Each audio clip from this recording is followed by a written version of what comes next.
A person's greatness is determined by their thoughts.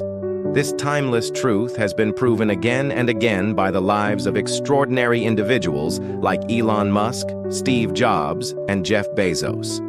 Napoleon Hill, in his famous book Think and Grow Rich, once said, "What you think about, you become."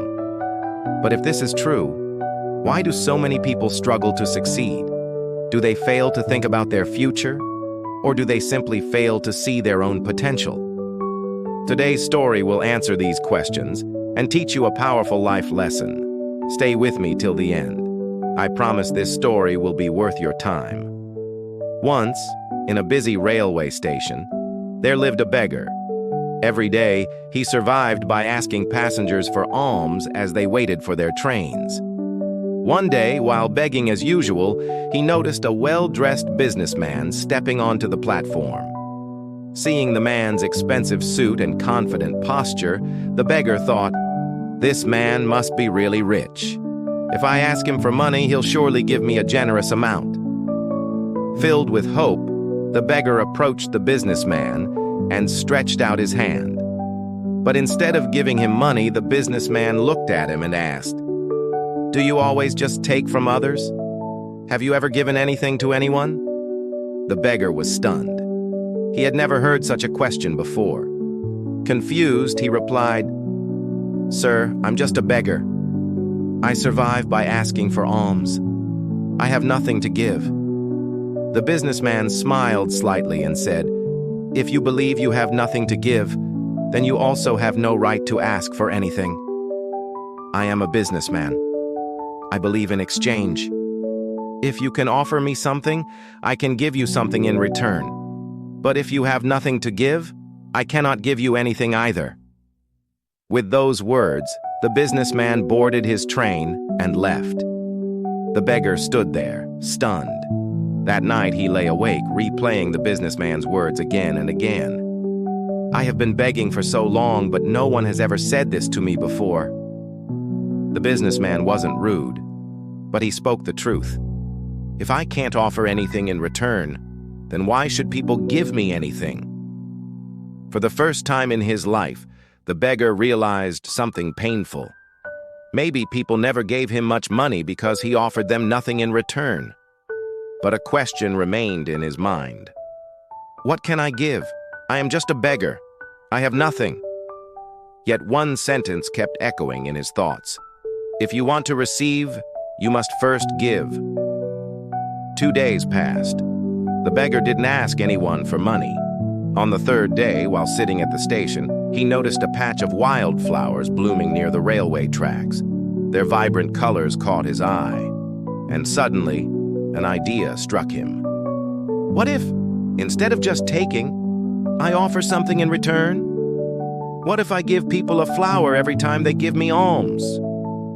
Determined, he gently plucked a handful of flowers and returned to his usual spot. When someone handed him a coin, he smiled and offered them a flower in return. To his surprise, people accepted the flowers with joy. Some even smiled and thanked him. As the days passed, something incredible happened. More people started giving him money, but he noticed a pattern. As long as he had flowers, people gave generously. When he ran out of flowers, the donations decreased. So it's true, he thought.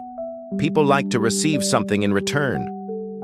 One day, as he was handing out flowers, he spotted the businessman again sitting inside a train. He rushed over and said, "Sir, today I have something to give you.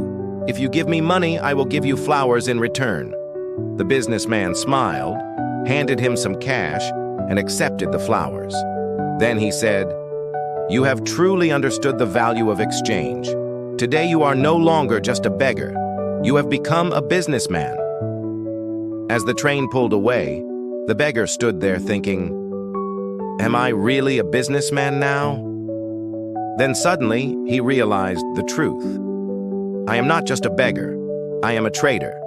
People aren't giving me money out of pity. They are paying for the flowers I give them. This means I have a business. That day, he made a bold decision. He left the railway station and never returned as a beggar again.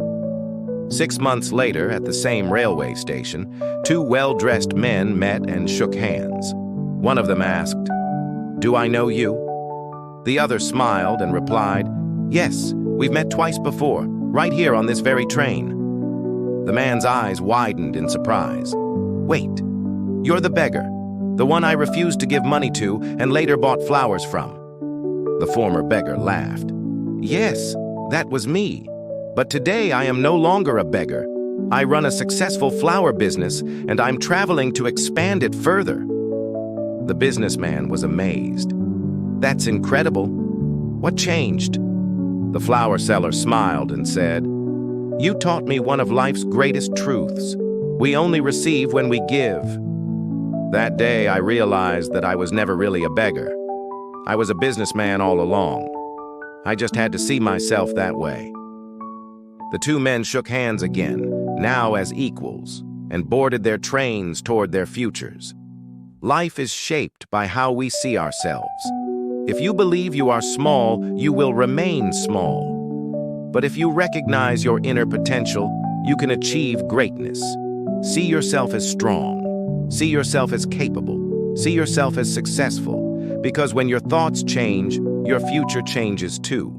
If you enjoyed this story, like the video, comment what you learned, and share it to inspire someone today.